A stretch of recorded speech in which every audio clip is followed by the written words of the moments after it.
No ha habido hasta estos momentos, este año cumplo 46 años de predicar esta palabra. Y en estos 46 años que tengo predicando la palabra de Dios, no he podido encontrar a ninguna persona de ningún carácter, de ninguna disciplina académica que pueda contradecir que no ha habido ningún personaje en la historia como Jesucristo por tres razones principales. Número uno, Jesucristo es tan importante que celebramos su nacimiento. Ni de Buda, ni de Mahoma, ni de Zoroastro, ni de Mahatma Gandhi, nadie sabe cuándo nacieron estos líderes religiosos. Sin embargo, en la Navidad, aunque sabemos que no nació el 24 de diciembre, pero lo aprovechamos para poder dar testimonio, hasta los ateos no van a trabajar. Se cierran los comercios, hay un espíritu que a todos nos cubre de melancolía, queremos estar con la familia, comenzamos a intercambiar regalos unos con otros. ¿De dónde viene todo esto? De la Biblia. Todas estas costumbres y tradiciones vienen de la Biblia.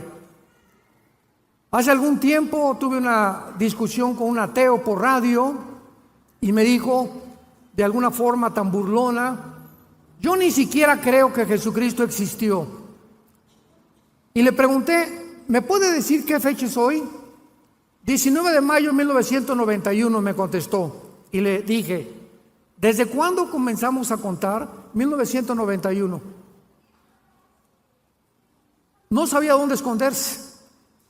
Volteaba a ver las lámparas, volteaba a los lados, hasta que me dijo, desde el momento que nació Jesucristo. El personaje tan importante de Cristo es tan impactante en la historia que la historia fue dividida por él. Y se cuenta la historia antes y después de Cristo. No es antes y después de Buda, antes y después de Zoroastro, antes y después de Mahoma, es antes y después de Jesucristo. Y en tercer lugar, es tan impactante la vida de este hombre que en esta semana que estamos celebrando por el amor de Dios. Aunque para los cristianos todas las semanas son santas. Así que esta no es solamente la Semana Santa para nosotros, es para el mundo y la aprovechamos otra vez para dar testimonio. Pero la muerte de Cristo, el nacimiento de Cristo y la historicidad de Cristo son inigualables. Señores ateos que nos visitan, agnósticos, escépticos, estudiantes de la universidad. Y este hecho es simplemente para que te intereses en conocer la vida de este personaje. Antes de que yo fuera cristiano, me proclamé ateo, porque me decepcioné de la religión que mis padres nos heredaron. Me di cuenta de tantas cosas contradictorias que había, y lo que yo conocí fue la religión. Y cuando vengo a la Biblia, me encuentro por primera vez que este libro no es un libro religioso. El cristianismo no es una más de las religiones que existen. Esto es pura ignorancia de los politólogos, de los presentadores de la televisión, de historiadores que no tienen idea ni siquiera de las Sagradas Escrituras. Las religiones son sistemas inventados por los seres humanos para tratar de alguna manera de reconectarnos con los dioses, con la luna, con las estrellas, con el sol.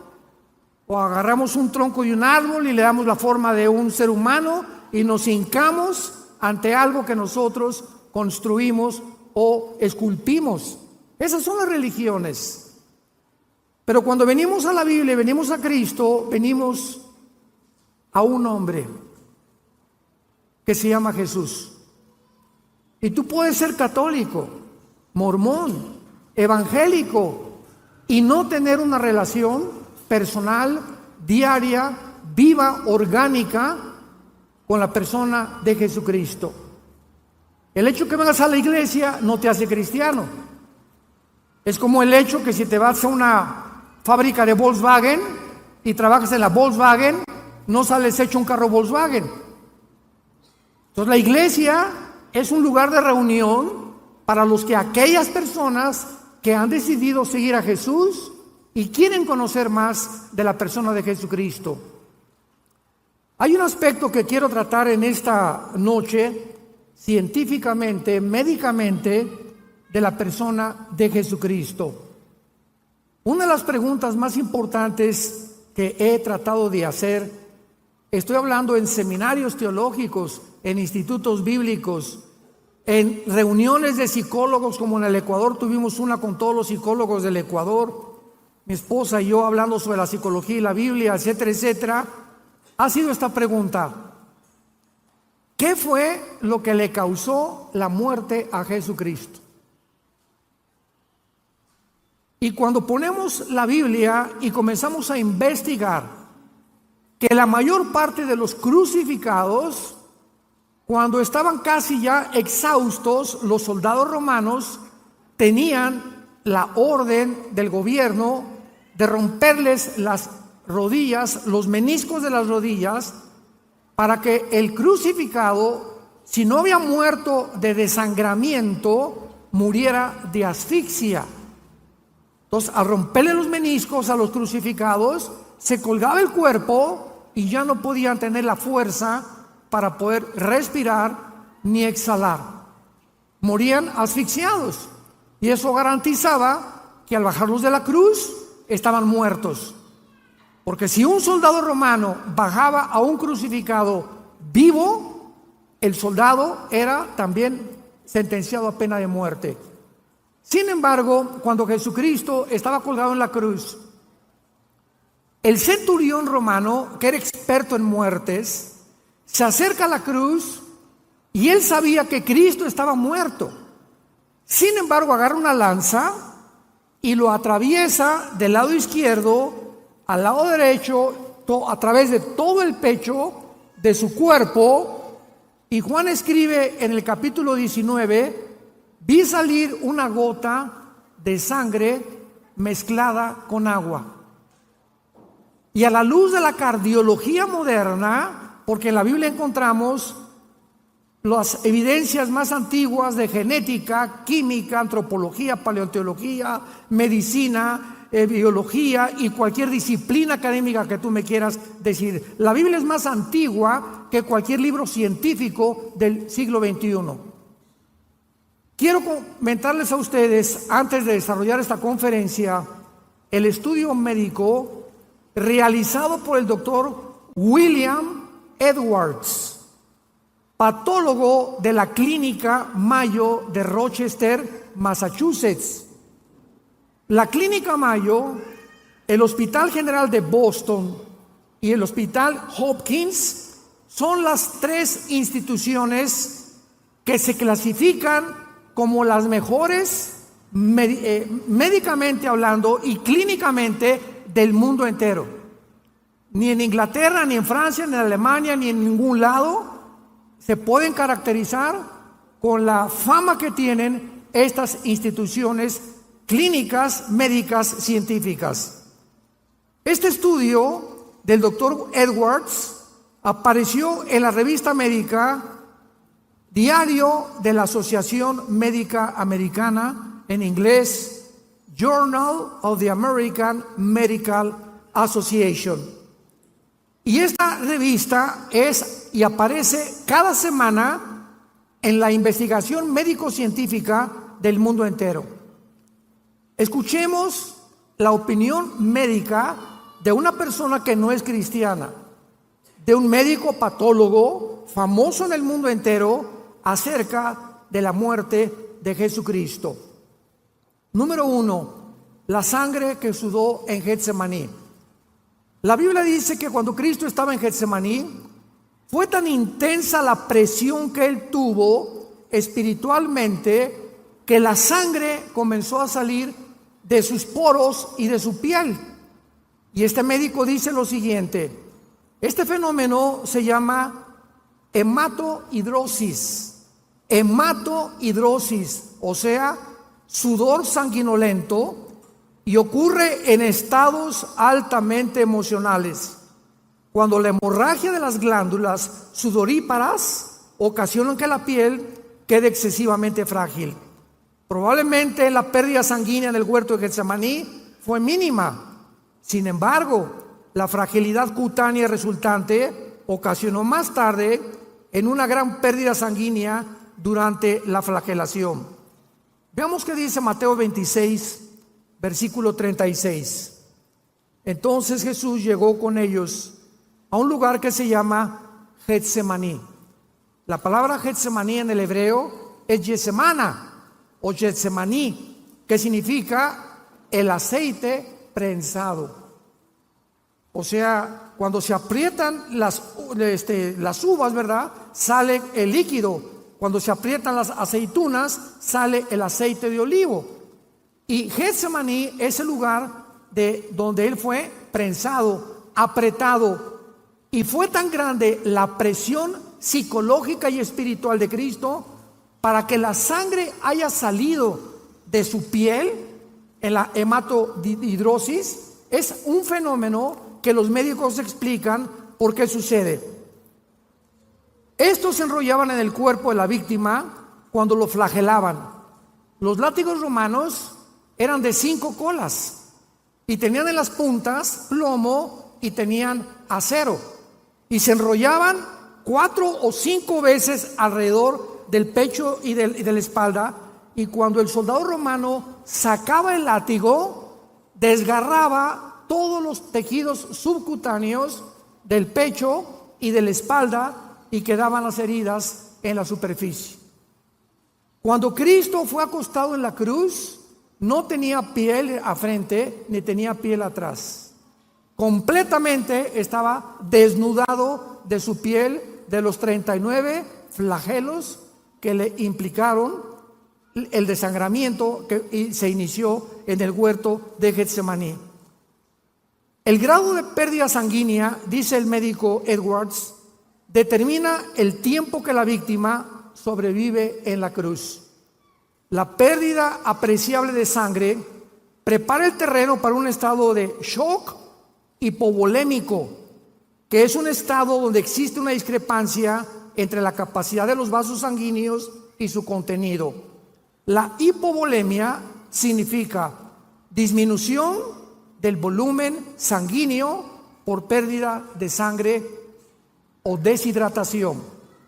En otras palabras, después de los 39 latigazos que le dieron a Cristo, imaginémonos la pérdida de sangre que él sufrió. Cuando la sangre comienza a salir del cuerpo, médicamente hablando, la hipovolemia, comienza a haber una descomposición tremenda mental que hace que las personas pierdan completamente la brújula, ya no coordinen sus pensamientos, ya no sepan, se desmayan o la mayor parte de las veces gritan que por favor los maten antes de seguir sufriendo los latigazos. Jesús fue tan debilitado por los 39 latigazos que la Biblia dice que no pudo cargar el patíbulum, o sea, el palo central de la cruz, porque desde el pretorio romano, donde fue flagelado, hasta el monte Calvario, había 800 metros, casi 1 kilómetro de distancia. Entonces, la pérdida de sangre en Getsemaní, la pérdida de sangre en los clavos y los latigazos que le dieron, porque le rasgaron la piel con clavos también los soldados, le impidió a Cristo, que tenía una salud excelsa, ¿verdad? Si era el Hijo de Dios, jamás se enfermó, comía pescado, comía miel, comía cosas, no bebía Coca-Cola, ni azúcares tampoco, pero estaba tan débil que tuvo una persona llamado Simón de Cirene que ayudarle a cargar el palo central de la cruz. Dice la Biblia que sus heridas en la espalda fueron cubiertas con un manto de púrpura, el cual, cuando llegó a la cruz y lo acostaron, le quitaron el manto y la piel que le quedaba fue arrancada, porque en los 800 metros que caminó hacia la cruz, se le pegó la sangre coagulándose con la tela del manto, y al quitarle el manto le desgarraron todo lo que le quedaba de piel. O sea que cuando lo acostaron a Cristo sobre la cruz, era completamente sin piel. Imaginémonos el dolor de la fricción de su carne viva con la madera del patíbulo. En la crucifixión, los brazos de la víctima eran totalmente estirados, de esta manera. Y los clavos eran colocados entre el hueso radio y el hueso carpo de las muñecas. O sea, a Cristo no le pusieron los clavos aquí. Cristo fue crucificado aquí en las muñecas. Ahí fue en el carpo y en el radio donde entraron los clavos. Y aunque no producían fractura, el daño al periósteo, que es la membrana que cubre los huesos, era dolorosísima. La mayor parte de las víctimas de la crucifixión en ese momento perdían el conocimiento del dolor tan intenso de la entrada de los clavos en estas partes de las manos. También los clavos le cortaron el nervio mediano médicamente, lo cual le ocasionó a Cristo espasmos intensísimos de dolor en los brazos durante todo el procedimiento. Todo esto produjo una parálisis en parte de sus manos que se llama los ligamentos o mano de garra, donde la mano comienza a perder ya el control y se hace así y ya no puede abrirla del dolor tan intenso de los clavos en el carpo y en el radio. Los clavos de los pies, dice este médico, atravesaron los huesos del tarso y seguramente le ocasionaron lesiones en sus nervios. El mayor efecto fisiológico es lo que se llama la interferencia con la respiración normal, especialmente durante la exhalación, ya que el cuerpo tiende a fijar el tórax en estado de inhalación y el crucificado está colgado y no puede hacer esto, respirar y exhalar, porque el peso de los clavos, al tratar de hacer esto, le produce más presión en las manos y más presión en los pies. De acuerdo a los análisis de respiración, primordialmente con el diafragma y de forma superficial, resultan en una retención de dióxido de carbono en la sangre. Y esto es lo que produce y lo que produjo a millones de personas ahora que hubo la pandemia, cuando nos mandaron ponernos un pañal en la boca. ¿Qué te produce el pañal en la boca? Que los estreptococos se te vuelven a meter, no respiras el oxígeno que necesitamos y después la Organización Mundial de la Salud dictamina que no servía de nada. Impresionante lo que hicieron con nosotros. Continuaron en el cuerpo de Cristo calambres musculares, hormigueo en los brazos por la posición tan incómoda y se agregaron a la molestia de la respiración, porque en cada momento que respiraba era un dolor y un martirio agonizante, lo cual casi siempre llevaba a la asfixia a los crucificados. Otros factores, dice el médico Edwards, que contribuyeron a la muerte del crucificado variaban, pero siempre era deshidratación, arritmias cardíacas inducidas por el estrés, insuficiencia cardíaca por la acumulación rápida del líquido en la cavidad pericárdica o en cavidad pleural. Y finalmente, un aspecto médico de la muerte de Jesús ha sido gran controversia y es el tema que quiero desarrollar. ¿Qué fue científicamente o médicamente? Se van a sorprender ustedes lo que le causó la muerte a Cristo. Cuando el soldado romano le atravesó el costado, le atravesó lo que se llama el pericardio, que es una membrana que cubre el corazón, y el endocardio, que es una membrana que está dentro casi en el corazón. Y cuando Juan escribe hace 2000 años, vi salir una gota de sangre y una gota de agua, de acuerdo a los cardiólogos del siglo XXI, la mezcla de la sangre con el agua es por la rotura del pericardio.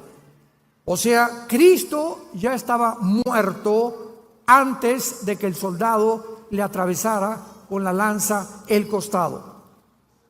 De acuerdo a lo anterior, el líquido que salió de Jesús correspondía al líquido pericárdico y la sangre a presencia de sangre en la cavidad pericárdica. El corazón está forrado por dentro por la membrana llamada el endocardio, después una capa muscular llamada el miocardio, forrada por el pericardio, con dos capas, pericardio visceral y pericardio parietal. Y estas capas no se conocían hace 2000 años, ni se entendía tampoco qué es lo que pasaba, porque jamás había el estudio clínico que hicieron después estos médicos de la Clínica Mayo, Rochester y la clínica de Hospital Hopkins y de Boston hace algunos años. Y finalmente, ¿qué fue lo que ocasionó la muerte de Cristo? Damas y caballeros santos de Dios, 1000 años antes de la crucifixión, David escribió el Salmo 22. David no sabía nada de crucifixiones porque esto comenzaron a través de las tradiciones On hallowed sacred ground, we rise above the hate, the divisions that we see, united in our purpose for a future meant to be.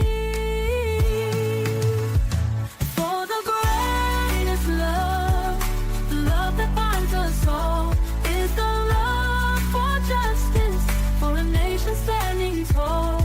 Our love that fights for right, that breaks the chains of fear, that calls for unity and wipes away the tears.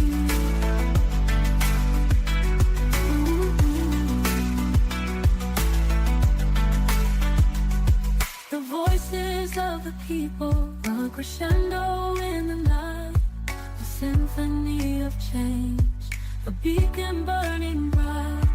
With every step we take, with every word we say. integrar la crucifixión los romanos. Y David escribe 1000 años antes de Cristo, en el Salmo 22, las palabras y la causa que le mostró a Cristo, o la razón que le causó a Cristo su muerte en la cruz. Y comienza el Salmo 22 diciendo: Elí, Elí, lama sabactani. Dios mío, ¿por qué me has desamparado? Que fue la última expresión de Cristo. Y finalmente, más adelante dice: jugaron ropas los soldados con mi manto, me miran como toros de Bazán. Y la Biblia describe lo que causó la muerte de Cristo. No fue la asfixia, porque no le rompieron los huesos. Estaba escrito en el libro del Éxodo que al cordero no le iban a romper los huesos. Entonces el soldado romano le atravesó la lanza para asegurarse que estaba muerto. Entonces Cristo no murió de asfixia, no murió de deshidratación, no murió de desangramiento. El Salmo 22 dice estas palabras: mi corazón fue como la cera. Cristo muere cuando tus pecados y mis pecados son puestos sobre de él, y el dolor de llevar tus pecados, tus adulterios, tus robos, tus asaltos, tus violaciones, tu drogadicción, tus fornicaciones, nuestros robos, todas las cosas que tú y yo habíamos hecho fueron puestas sobre su cuerpo. Y el dolor fue tan intenso que el corazón le explotó. Cristo muere de dolor moral. Si alguna mujer está pariendo, sabe el dolor que tiene cuando el niño va a salir a la luz. Y los dolores son intensísimos del parto, se consideran los más grandes que hay de sufrimiento en el ser humano. Pero para que una persona pueda morir de dolor, Hay mujeres que ven a sus hijos morir y lloran y caen. Mi hijo murió, mi esposo murió, y vemos a cantidad de personas en los entierros, en los funerales, desesperados por sus muertos y se jalan los pelos. Pero no hemos visto a ninguna persona que sea tan intenso el dolor que caiga muerto. De no poder soportar el dolor tan grande que está experimentando la pérdida de un ser querido. Pues Cristo muere y paga por tus pecados y paga por mis pecados, y esto es lo que nos habla claramente de la evidencia que le estalla el corazón de dolor moral. Y finalmente, este aspecto médico dice lo siguiente: las víctimas de crucifixión morían sofocadas casi siempre. Para acelerar la muerte, los romanos les rompían las piernas a las víctimas moribundas. Una vez que podían empujar las piernas contra el soporte de la madera que los sostenía y les ayudaba a levantar el pecho para respirar, los músculos exhaustos de la víctima ya no se podían mover más. La caja torácica y el diafragma para respirar, por lo que sobrevenía la asfixia inmediata a los crucificados. La Biblia dice que Jesús sufrió todos estos dolores y todos estos quebrantos simplemente para decirnos: te amo. Te amo. Dios te ama. De tal manera amó Dios al mundo, de tal manera amó Dios al mundo. No nos mandó palomitas ni nos mandó dinero. La manera en la que Dios manifiesta su amor a tu vida y a mi vida es Él no perdonando a su Hijo en la cruz para perdonarnos a nosotros. En Génesis capítulo 22, Abraham lleva a Isaac al monte Moriah a ofrecérselo a Dios. Y cuando Abraham levanta el cuchillo para matar a Isaac, un ángel le detiene la mano. Casi 3000 años después, la misma escena la vemos en el Monte de los Olivos. Se levanta el cuchillo para matar a Cristo y Dios no detiene la mano. Dios permite que su hija muera. Perdonó a Isaac y no perdonó a su hijo por ti y por mí, para decirte que te ama. Y si Dios te está diciendo que Él ha dado su vida por ti y por mí, ¿cómo no nos dará toda la... A love that's not a tool, a love that will endure in this heartbreak republic where hearts are left to bleed?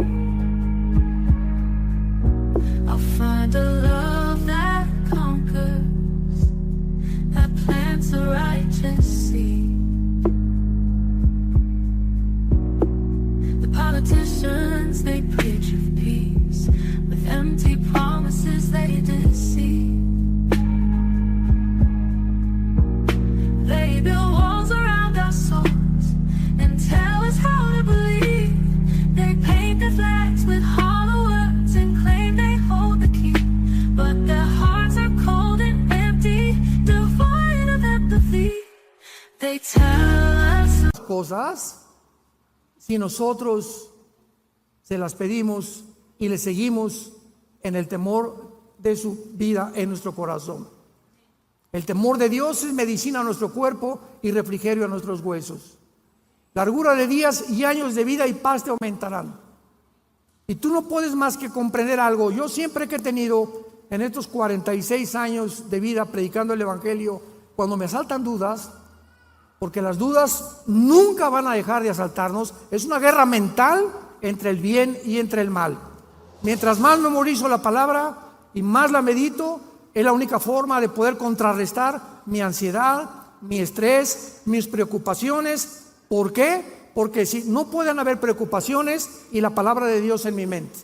Y tú escoge qué te va a gobernar: el estrés, la preocupación, la ansiedad, o en ese momento repite la palabra y comienzas a a mencionar la palabra. Bendito sea el Dios y Padre Jesucristo, que nos hizo renacer para una esperanza viva por la resurrección de Cristo entre los muertos, para una herencia incorruptible y inmarcesible reservada para nosotros en los cielos. Y comenzamos a pronunciar la palabra de Dios y se va el ataque de Satanás de tu mente y de nuestra mente. Aquí es el campo de batalla. Tú eres lo que piensas. Somos el resultado de nuestros pensamientos. Dice Isaías 53, 700 años antes de Cristo. Lo más importante del pasaje de Isaías 53, para todos ustedes que estudian teología, es que está escrito en el pasado. Fue escrito 700 años antes de Cristo y se escribe como si ya hubiera pasado. Despreciado y desechado entre los hombres, varón de dolores, experimentado en quebranto, como que escondimos de él el rostro. Fue pasado, menospreciado y no lo estimamos.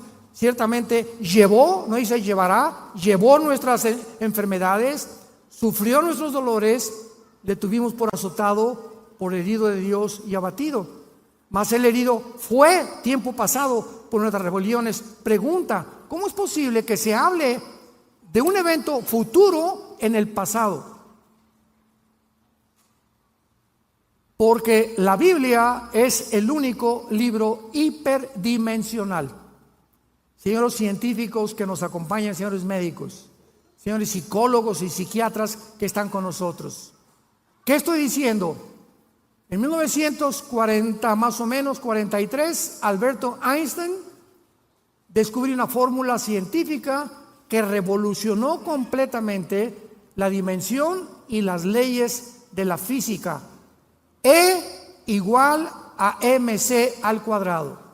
La energía es igual a la materia por la velocidad de la luz al cuadrado. Esta fórmula de Einstein revoluciona completamente nuestra vida, y qué impresionante que la Biblia se adelantó. Porque esta fórmula de Einstein implica que el tiempo no existe. Se les van a fundir los fusibles. El tiempo no existe. ¿Qué quiero decir con esto? Agarra tu reloj en este momento. ¿Y qué hace el reloj? El segundero. 1, 2, 3, 4, 5. ¿Dónde está el pasado?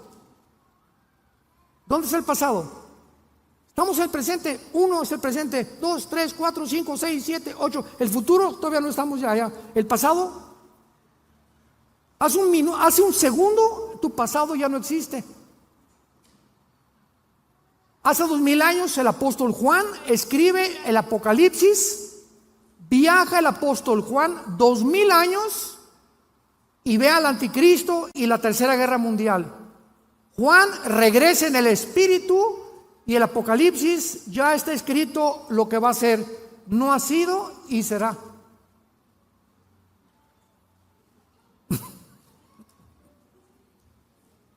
El profeta Isaías escribe en el capítulo 53 de su libro que Cristo fue desechado, entregado, etcétera, etcétera, y no había sucedido más que en el futuro. Y cuando encontramos que la fórmula de Einstein demuestra que el tiempo no existe, el tiempo se incluye desde Einstein como la cuarta dimensión. ¿Qué quiero decir? Que somos seres que vivimos en 4 dimensiones: altura, profundidad, anchura y el tiempo, que desde el siglo pasado estuvo incluido dentro de las dimensiones del ser humano. Dios vive en otra. The promises we made, the dream we held, now just to let it go. We love like a tattered coat, a reminder of what we lost. I'm a prisoner of the memory, my love, but what a heavy cost. I built a fortress of memory, the cage to hold you close, but I forgot that love can weather even in the sweetest road. Oh, the echoes of you are all I have. Your ghost is all I'm left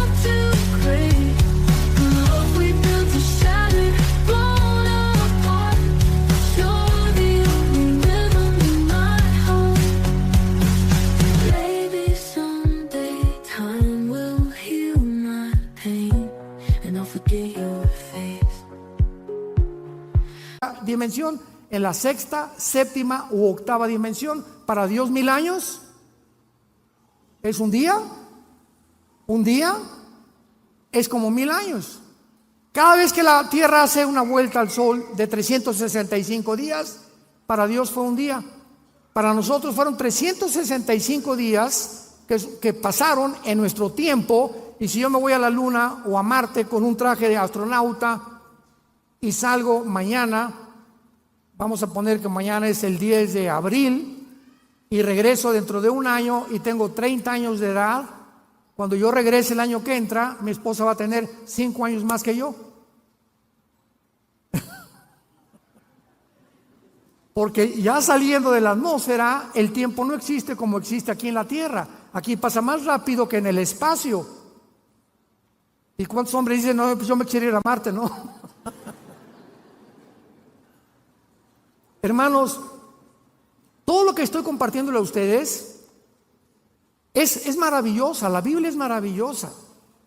O sea, el Ramayana, el Popo, el Tripitaka, los Vedas de los persas, el Corán, no hay un libro religioso ni científico que tú me puedas decir que nos explique de dónde venimos, quiénes somos y a dónde nos dirigimos. Y cuando Dios muere en la cruz y abre sus brazos, nos dice lo siguiente: todo aquel que me sigue no permanecerá en tinieblas. Y cuando venimos a la Biblia, el Espíritu Santo entra a nuestra vida, nos destapa lo que el pecado dañó, la información que Adán y Eva tenían, que era el 100% de su ADN, del ácido desoxirribonucleico, que es la fórmula de las células. Y Adán y Eva perdieron todo eso y nos lo transmitieron a nosotros. Einstein decían que teníamos el 8% desarrollado de la mente nada más. Perdimos más del 90% de la información. Y la única forma de recobrar esta información, para que tengas la seguridad de morir en paz y de saber que nunca Dios te va a abandonar, que nunca te va a dejar, y que en medio Él es nuestra fortaleza, nuestra angustia, y que Él es nuestro amparo y nuestro refugio, como las alas bajo de la gallina cubre a sus pollitos. Fortaleza mía, castillo mío, mi Dios, en quien confiaré, decía David, es teniendo a Jesucristo como tu Salvador. Comienzas a entender el mundo. Vamos a hablar de esto mañana en el desayuno. Impresionante como el mundo llegó a su fin.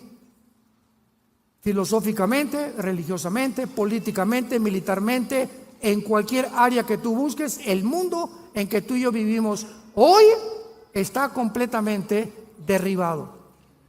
En Estados Unidos se acabó la democracia, se acabó la moral en el mundo, ya los géneros terminaron, la biología y la genética la hicieron a un lado. Ahora un hombre puede ser mujer, una mujer puede ser un hombre, de acuerdo a lo que él crea o lo que ella crea, y no genética ni biológicamente. Es una locura, es un mundo de psicópatas, de sociópatas.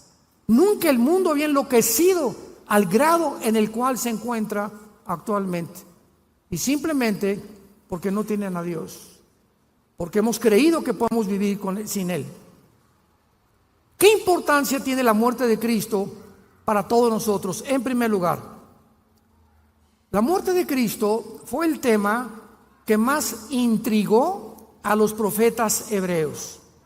Dice en la primera carta de Pedro, capítulo 1, versículo 11, los profetas profetizaron de la gracia destinada a ustedes, inquirieron y diligentemente indagaron acerca de esta salvación, escudriñando qué persona y qué tiempo indicaba el Espíritu de Cristo que estaba en ellos, el cual anunciaba de antemano los sufrimientos de Cristo y las glorias que vendrían tras ellos. En la cruz del Calvario había dos grupos de personas: los religiosos, los fariseos, supuestamente los doctores de la ley. Y del lado izquierdo estaban los griegos, los filósofos de Atenas, los discípulos de Zenón, los epicúreos, los estoicos, los grandes pensadores de la historia en aquel tiempo. Los religiosos, los fariseos, voltearon a la cruz y dijeron: este no puede ser el A love so bright, now fading, hard to climb. Oh, echoes of your love, they linger still. Oh, like whispers on the wind, they haunt me thrill. Oh, I'll chase the ghosts of what we had, I know. But all that's left is this aching hollow. The city sleeps, but I'm awake, caught in the whirlwind of a love I can't escape. The echoes whisper a bittersweet refrain of what we lost in the pain that will remain. Echoes of your love, they linger still. Oh, like whispers on the wind, they haunt me thrill. Hijo de Dios, porque la Torá, nuestra ley, dice: maldito el que es colgado en un madero.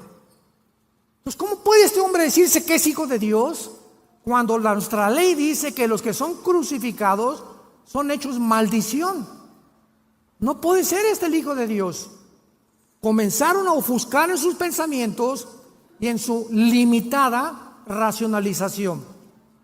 Y por otro lado, los griegos veían a Jesús y decían: este no puede ser el hijo de Dios, porque Zeus, nuestros grandes dioses de los titanes de la mitología griega, no podían permitir que a su hijo le hicieran lo que le están haciendo a este hombre. ¿Cómo puede llamarse este el hijo de Dios?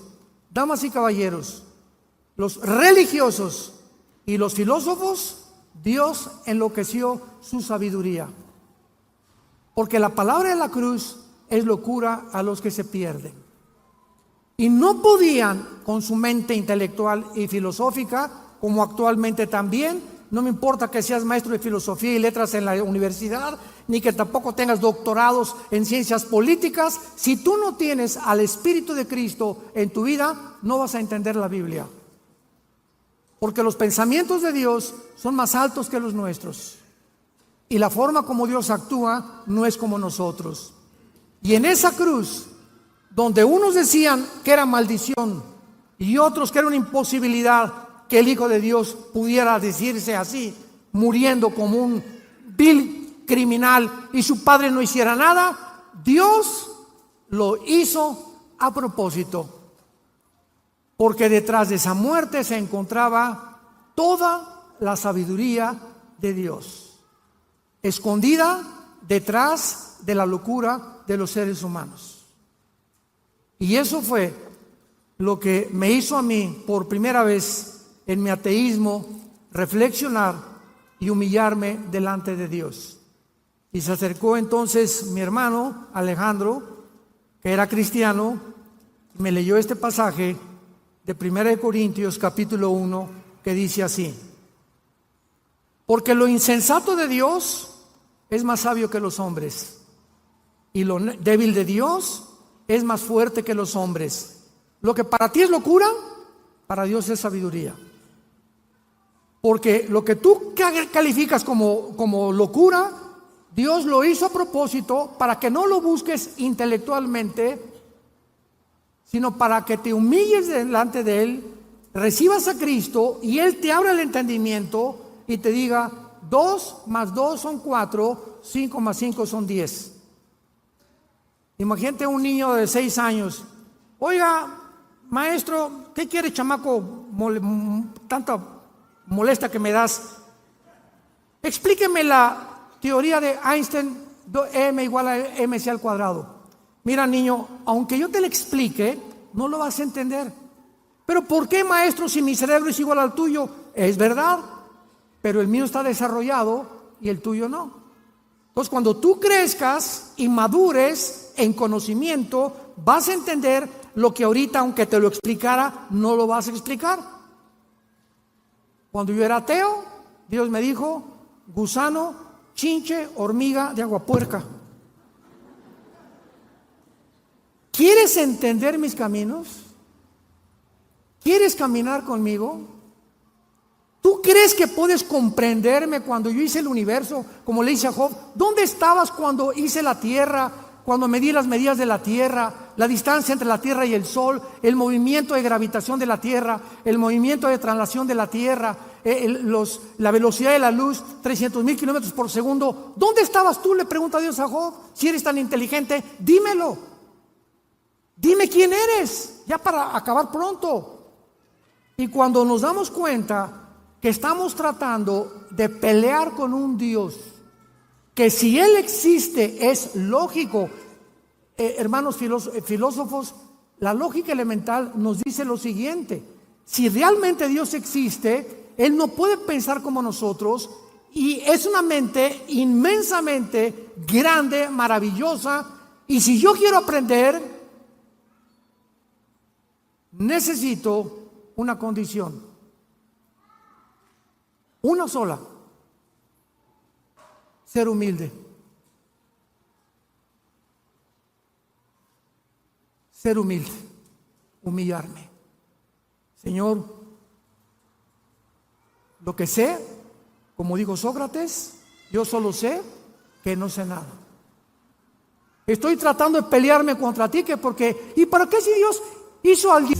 A monument to our fall. Hear the echoes of you calling me back to you through it all.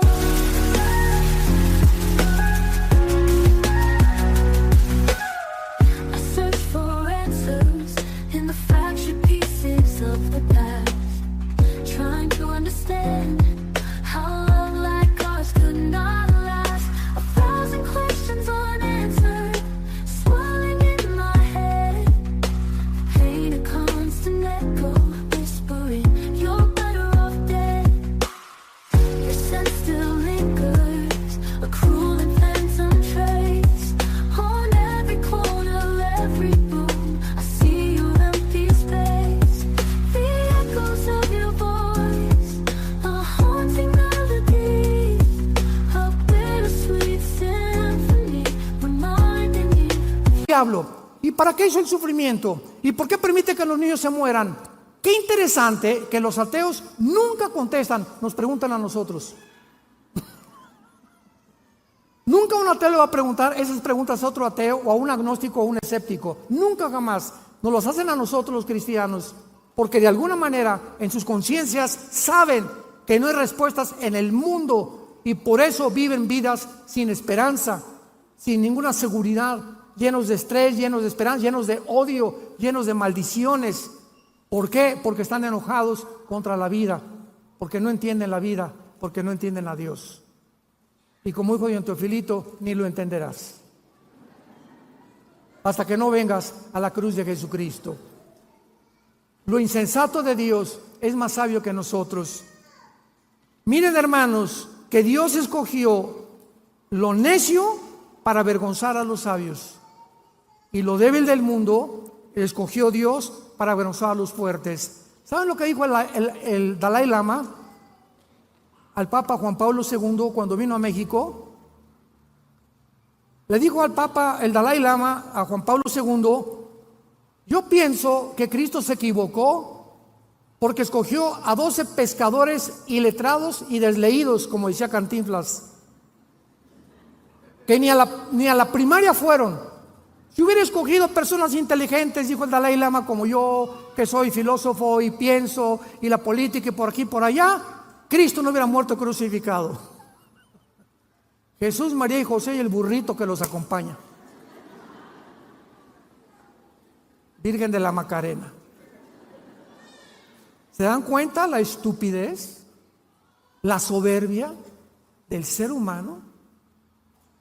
Y a propósito, Cristo escoge a esos hombres desleídos y deslustrados, ignorantes, para que cuando se enfrentaron al mundo, el mundo se maravilló y decían: ¿quiénes son estos pescadores que se enfrentan con denuedo y con valor al César y a los filósofos y a los epicúreos y a los estoicos y a Zenón los filósofos, y los retan diciendo que Jesús murió, que resucitó, y a estos hombres que no fueron ni terminaron la primaria fueron los que cambiaron el Imperio Romano.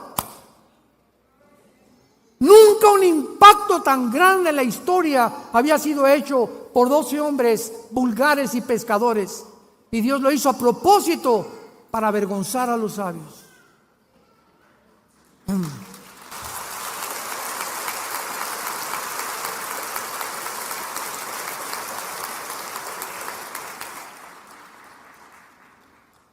Cristo muere en la cruz para pagar por tus pecados y por mis pecados. Y es la base de su muerte lo que nos puede limpiar delante de Dios. Tú me dices, es que yo hice un asilo para ancianos y yo he hecho orfanatorios para niños y voy a mi iglesia y me persino cada domingo, o voy a la iglesia evangélica o a la iglesia que tú vayas y limpiamos nuestra conciencia. La Biblia dice, el que tiene al Hijo tiene la vida. Puedes tener una religión, te repito, puedes ser católico, evangélico, bautista, nazareno, pentecostal, presbiteriano, dime lo que quieras. No es la etiqueta de la botella lo que determina el contenido, es lo que está dentro de ti. Yo soy esto, yo soy aquel, presbiteriano, bautista por afuera, porque voy a tal iglesia o a tal denominación, pero dentro de tu vida, ¿tienes tú una relación con Jesús? ¿Amas la Biblia? ¿Amas a tus hermanos? ¿Amas a tu esposa? ¿La respetas? ¿Le eres fiel a tu esposa? ¿Amas a tus padres? ¿Les das un buen ejemplo a tus hijos? Desde que te convertiste, ¿cuántas personas has ganado para Cristo? ¿Te mueres de pasión por la verdad? ¿Estarías dispuesto a morir en tus convicciones por la causa de Cristo? Si tú no contestas estas preguntas satisfactoriamente, no eres más que una persona religiosa de la boca para afuera. Y la Biblia dice, no hay otro nombre en que podamos ser salvos más que en el nombre de Jesucristo. Mas Dios muestra su amor para con nosotros, que siendo pecadores, Cristo muere en nuestro lugar. Herido fue por nuestras rebeliones, molido por nuestros pecados. Todo esto lo ha hecho Dios por ti y por mí, para que hoy vengas, no a una religión, ven hoy, te invito a que vengas a la cruz. A que adores a ese hombre que tienes colgado en un crucifijo en tu casa, sin saber ni siquiera lo que representa. Para que vengas en esta noche y le pidas.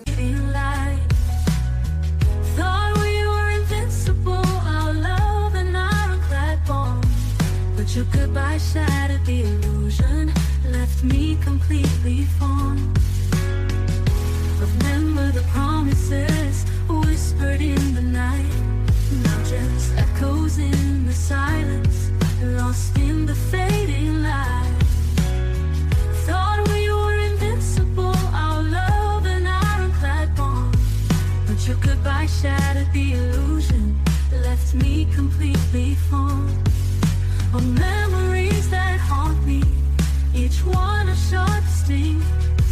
This pain's a heavy burden, a fragile broken wing.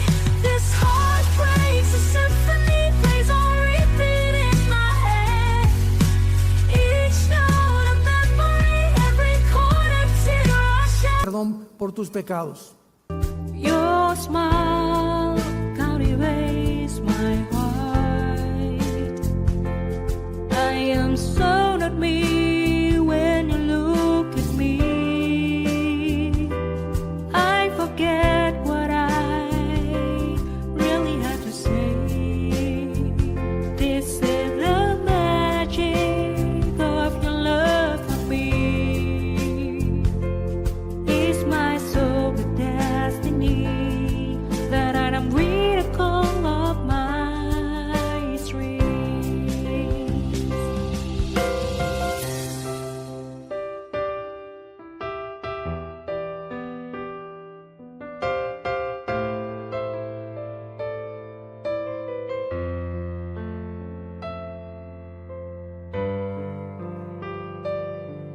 When my heart is heavier, I remember that I have got someone like you in my life.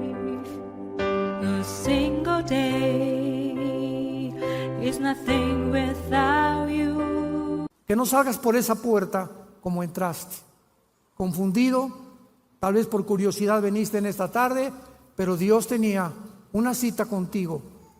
Dios te ha hablado en esta noche para que tú le puedas entregar tu vida a Jesucristo, arrepentirte de tu vida y considerar, si tú mueres en esta noche, un accidente, una embolia cerebral, un ataque al corazón, un accidente de tráfico, una bala perdida, tú te condenas en el infierno.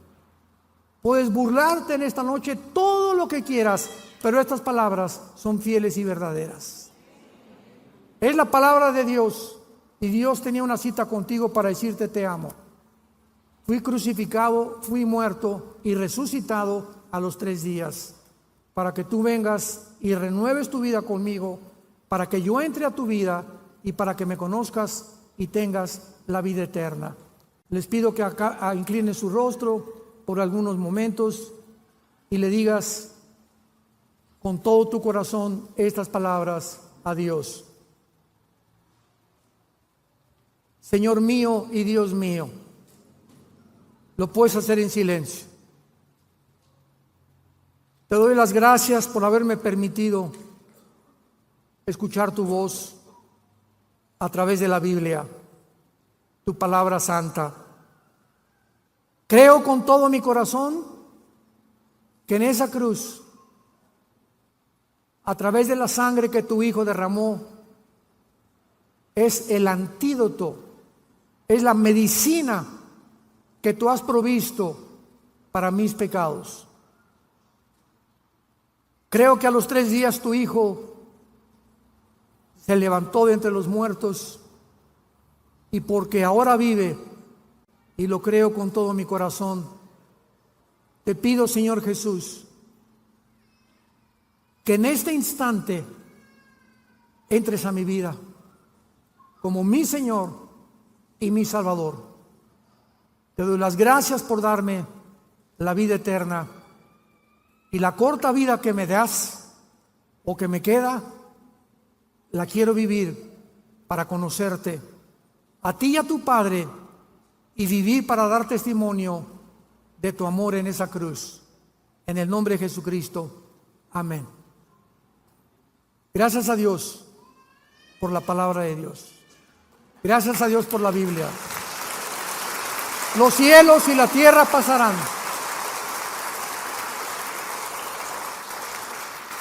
los cielos y la tierra pasarán, pero mis palabras permanecerán. Todos los sistemas filosóficos del mundo estamos viendo que están derribados. Todo se está derrumbando a nuestro alrededor. El petróleo, el peso, la democracia, el capitalismo, el comunismo, el socialismo, todo, la ciencia, la sexualidad, todo ante nuestro alrededor se está derribando. Si los fundamentos fueran quitados, Salmo 11, ¿qué sería de nosotros? ¿Qué sería si no tuviéramos este fundamento, esta esperanza? ¿Qué sería de mi vida? Yo hubiera acabado en la cárcel o muerto. Si hubiera seguido la vida que yo seguía, hubiera acabado yo loco o en un psiquiátrico, tal vez. Pero Dios me levantó para que pudiera proclamar su mensaje. Y cada día le digo que me dé más pasión para hacerlo, para que la gente pueda comprender que tienes una sola vida para arrepentirte y venir a la cruz.